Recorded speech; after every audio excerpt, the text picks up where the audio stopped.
আব্বু এবার একটি ছাগল কোরবানি দেওয়ার নিয়ত করেছেন। আমার কাছেও প্রায় ২ লক্ষ টাকা আছে। আব্বু তো কোরবানি দিচ্ছে, আমাকেও কি আলাদাভাবে কোরবানি দিতে হবে? আপনি যেহেতু ২ লক্ষ টাকার মালিক এবং আপনি যদি প্রাপ্তবয়স্ক হয়ে থাকেন তাহলে সেক্ষেত্রে হানাফি মাযহাব অনুসারে আপনার উপরে আলাদাভাবে কোরবানি ওয়াজিব হবে। এবং কোরবানি এটি যেহেতু সামর্থ্যবানদের উপরে আবশ্যক হয়ে প্রাপ্তবয়স্ক হয়ে থাকলে ২ লক্ষ টাকার মালিক হওয়া মানে আপনি সামর্থ্যবানদের কাতারে পড়ে গেছেন। ৫২.৫ তোলা রূপা কেনা যদি যায় এই টাকা দিয়ে, অর্থাৎ বাজার দর অনুযায়ী ৫২.৫ তোলা রূপা কেনার মতো টাকা যদি আপনার কাছে থাকে তাহলে আপনার উপরে কোরবানি আবশ্যক হবে। আর যদি তার কম থাকে তাহলে কোরবানি আপনার উপরে আবশ্যক হবে না। বহুবিবাহ সম্পর্কে ইসলামের দৃষ্টিভঙ্গি কি? একাধিক বিয়ের ব্যাপারে ইসলাম কি উৎসাহিত করেছে? ইসলাম ও সমাজ সংস্কৃতির বাস্তবতা এর ব্যাখ্যা করবেন প্লিজ। প্রথম কথা হলো যে একজন পুরুষের জন্য একাধিক বিবাহ করবার অনুমোদন ইসলাম রেখেছে, তার সীমানা হলো ৪টি সর্বোচ্চ। একসঙ্গে ৪টি বিবাহ বা ৪ জন স্ত্রী রাখার সুযোগ আছে একজন পুরুষের জন্য। এই বিষয়টিকে ইসলাম উৎসাহিত করেছে ব্যাপারটি সেরকম নয়, বরং এটিকে জায়েজ বা অনুমোদিত রেখেছে। পৃথিবীতে নানান পরিবেশ, নানান পরিস্থিতি, নানান প্রতিকূলতা, নানান প্রতিবন্ধকতা এবং নানান সম্ভাবনা বিভিন্ন সময় তৈরি হয়। স্থান, কাল, পাত্র ভেদে এটির বিধানও আসলে অনেক সময় প্রযোজ্য হতে পারে। কোনো ব্যক্তি বিশেষ যিনি একাধিক বিয়ে করলে আসলে একাধিক স্ত্রীর প্রতি সমতা বজায় রাখবার মতো সেরকম শক্তি সামর্থ্য তার নেই, তাহলে সেক্ষেত্রে তার জন্য একাধিক বিয়ে করা কি ইসলাম জায়েজই করেনি। আবার কারোর জন্য যদি একাধিক বিয়ে করা আবশ্যক হয়ে যায়, তার যে স্ত্রী আছেন তার মাধ্যমে তার চরিত্রের হেফাজত করা কোনোভাবে সম্ভব হচ্ছে না, তিনি অসুস্থ, রুগ্ন, নানা বিষয় হতে পারে, সেক্ষেত্রে তার যদি সামর্থ্য থাকে এবং ইনসাফ করার সুযোগ থাকে তাহলে সেক্ষেত্রে তার জন্য আরেকটা বিয়ে করা আবশ্যক হয়ে যায়। তো এ বিষয়টি নানান প্রেক্ষাপটের ভিত্তিতে এর গুরুত্ব কমে বা বাড়ে। তবে মৌলিক বিধান যেটি, সেটি যদি আমরা বলতে চাই তাহলে বলব ইসলাম এটাকে জাস্ট জায়েজ করেছে।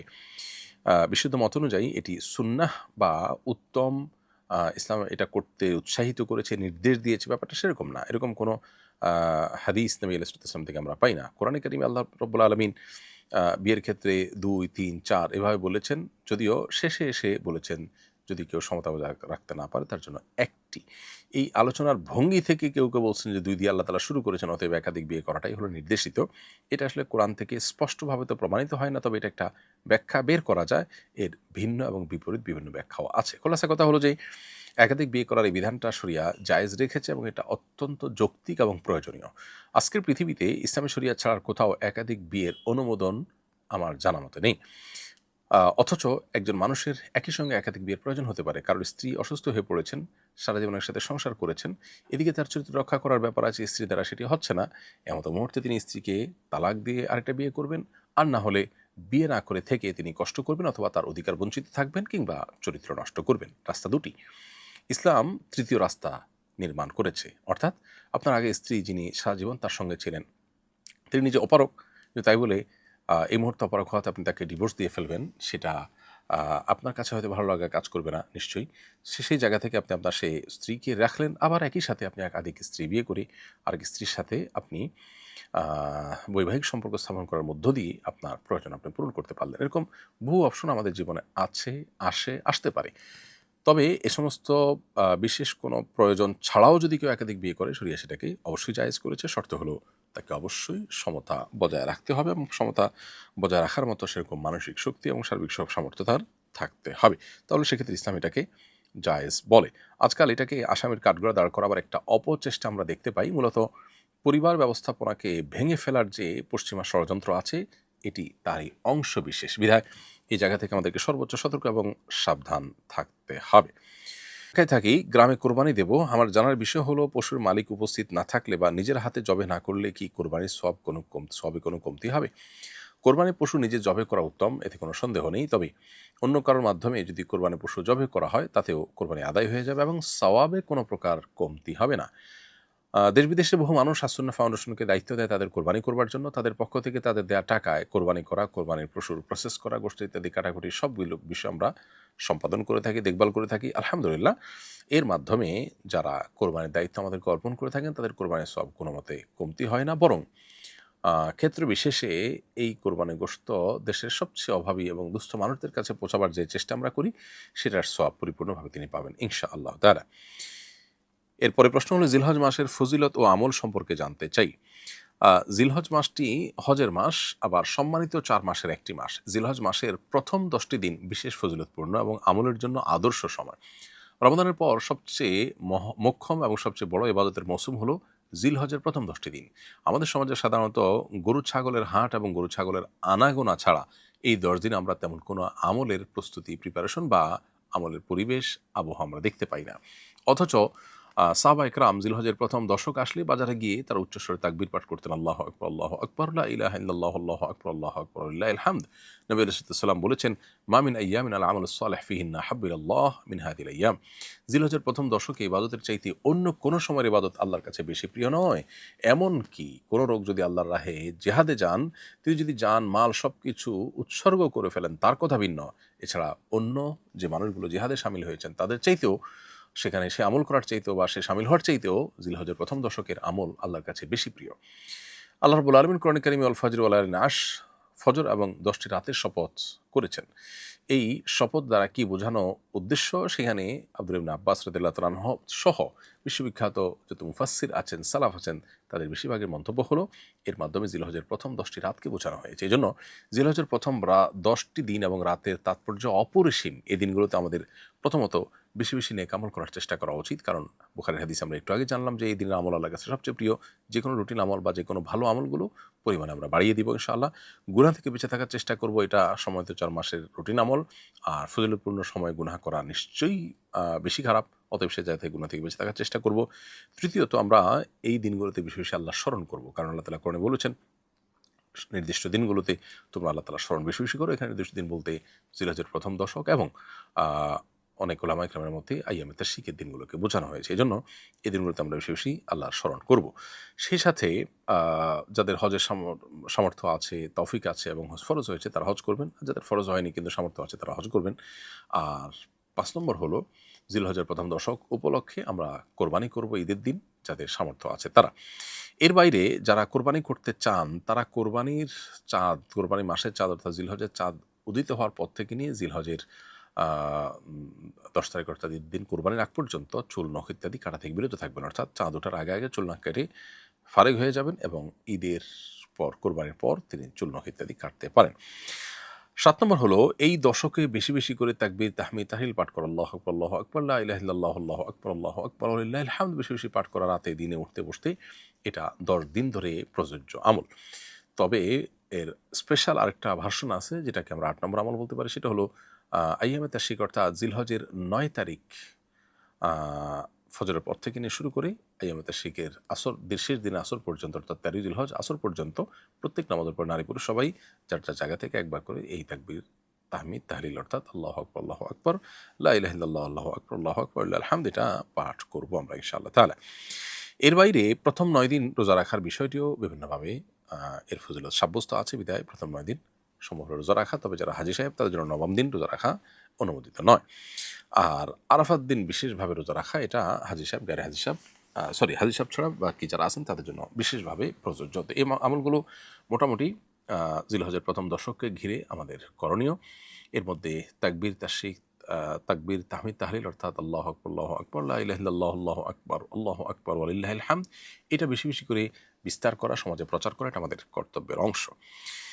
এরপরে প্রশ্ন হলো এহরামরত অবস্থায় কি কি কাজ নিষিদ্ধ এবং এই নিষিদ্ধ কাজগুলো করলে কি জরিমানা আসে, বিস্তারিত জানতে চাই। এই বিষয়টি অনেক ডিটেইল আলোচনা সাপেক্ষ বিষয়। প্রিয় দর্শক, আমরা শুধু এটুকু বলবো যে এহরাম অবস্থায় নিষিদ্ধ কাজগুলোর কোনোটি কোনো মাত্রায় করার ফলে আমাদের উপরে দম আবশ্যক হবে।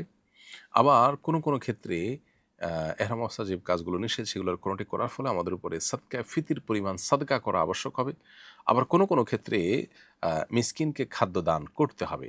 এটা এতটাই সুবিস্তারিত আলোচনার বিষয় যে এই সংক্ষিপ্ত আলোচনার বা প্রশ্নোত্তর এই সেশনে পুরোটাকে একসাথে বলা কঠিন। তবে আমরা বলবো যে আপনার যদি এহরাম অবস্থায় নিষিদ্ধ কোনো কাজ আপনার দ্বারা হয়ে যায় তাহলে সেক্ষেত্রে সেটা কোন কাজ, সেটার মাত্রা কী সেটার উপর ডিপেন্ড করে এটার এক্সাক্ট করণীয় কী সেটা বের করে নিতে হবে। অনেক সময় ইচ্ছাকৃত করলে একরকম, অনিচ্ছাকৃত করলে আরেক রকম। অনেক সময় দেখা যায় যে আপনার কম পরিমাণে করলে একরকম বর্তায়, দ্বিতীয় বেশি পরিমাণে করলে আরও বেশি বর্তায়। অনেক সময় দেখা যায় যে অপশন থাকে, এই তিনটা যে কোনো একটা করা যায়। তো এই বিষয়টি নির্ভর করে, ভ্যারি করে কোন ভায়োলেশনটা হয়েছে, কতটা হয়েছে, কত সময় ধরে হয়েছে সেটার উপরে অনেকখানি। এজন্য আলাদা করে বিষয়গুলো আমরা উলামা ইকরামের কাছ থেকে জেনে নেওয়ার চেষ্টা করব ইনশাআল্লাহ তাআলা। এরপরের প্রশ্ন হলো, আমাদের একটি গরু আছে, হঠাৎ অসুস্থ হয়ে সকল পশম পড়ে গেছে। এটা দিয়ে কোরবানি করলে কোরবানি হবে কিনা? উত্তর হলো, কোরবানি যদি পশুর বড় কোনো ত্রুটি দেখা দেয় তাহলে সেক্ষেত্রে কোরবানি সেই পশু দিয়ে করাটা যথেষ্ট হয় না।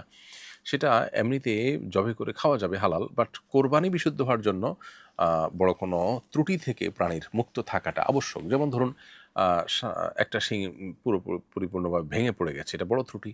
একটা চোখে কিছু দেখতেই পারে না, পাও এমনভাবে ভেঙে গেছে বা আঘাতপ্রাপ্ত হয়েছে যে বাঁধার জায়গা থেকে জবে জায়গা পর্যন্ত পায়ে হেঁটে যাওয়ার মতো অবস্থা নেই।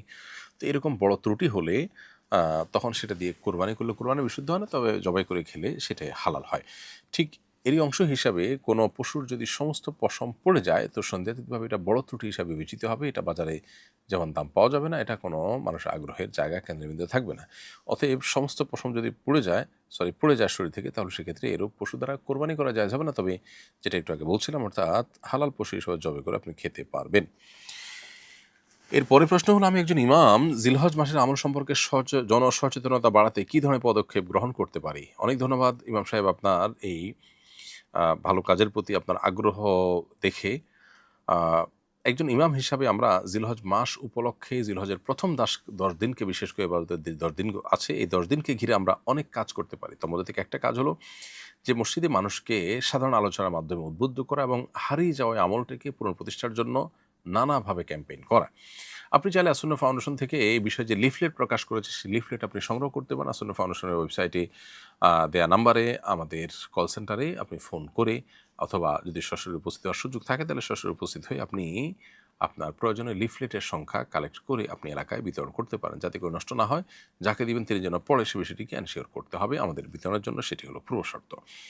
দ্বিতীয়ত, আপনি আমাদের তৈরি করা যে আপনার স্টিকার আছে, এই স্টিকারগুলোকে যত্রতত্র না লাগিয়ে বরং উপযুক্ত স্থানে যদি লাগিয়ে দেন এবং মানুষ সেটা দেখে দেওয়া কাজ হয়, মানুষ যদি উৎসাহিত হয় আমল করবার জন্য, তাহলে সেটা হবে অনেক বড় একটা প্রচেষ্টা। এছাড়া জুমার আলোচনা সহ বিভিন্ন আলোচনার মাধ্যমে আপনি ক্যাম্পেইন করবেন, অ্যাওয়ারনেস করবেন। একটা বড় কাজ হলো তাকবীর পড়ার কাজটা। কারণ হলো তাকবীরের মাধ্যমে একজন যখন উচ্চস্বরে তাকবীর পড়ে, পুরুষদের জন্য এখানে একটু সরবে তাকবীর পড়ার নির্দেশনা রয়েছে। সো এটা যদি পুরুষরা করেন তাহলে অন্য মহিলারা বা অন্য পুরুষরা বা শিশুরা, যে কোনো মানুষ যখন সেটা শুনতে পাবে তখন সেটা দেখে তার স্মরণ হবে। এবং তাকবীর যখন একটু সরবে পাঠ করা হয় তখন আশেপাশে আমলের একটা আবহ তৈরি হয়। রমজান যখন আসে তখন আমরা টের পাই কখন আসলো, এবং টুকটাক আমলের একটা পরিবেশ বা আবহাওয়া রমজানে কিন্তু থাকে। দুর্ভাগ্যজনক বাস্তবতা হলো যে জিলহজের প্রথম দশকের এত ফজিলত মর্যাদা কোরআন হাদিসে বর্ণিত হয়েছে, অথচ এই দশকে আমি যেটি বলছিলাম একটু আগে, যে গরু ছাগলের আনাগোনা ছাড়া তেমন কিছু আমরা দেখতে পাই না, আমলের কোনো পরিবেশ আমরা দেখি না। এজন্য একজন ইমাম হিসাবে আপনি উদ্যোগ নিয়ে একটু সরবে তাকবীর যেন মানুষ পাঠ করে সেটার জন্য নানাবিধ ব্যবস্থা গ্রহণ করতে পারেন। সাহাবা ইকরাম বাজারে গিয়ে একটু উচ্চস্বরে তাকবীর পড়তেন, যাতে করে তাদের তাকবীর শুনে অন্যরাও তাকবীর পাঠ করে। অতএব আমরা মানুষকে স্মরণ করার উদ্দেশ্যে নানামুখী আয়োজন করতে পারি। আল্লাহ আমাদেরকে তৌফিক দান করুন। সাজ্জাদ আহমদ আপনি লিখেছেন, আমি আমার পেশাগত কারণে বিগত 8 বছর নাইট শিফটে কাজ করে আসছি। এই কারণে দিনের বেলায় তীব্রভাবে ঘুম পায়।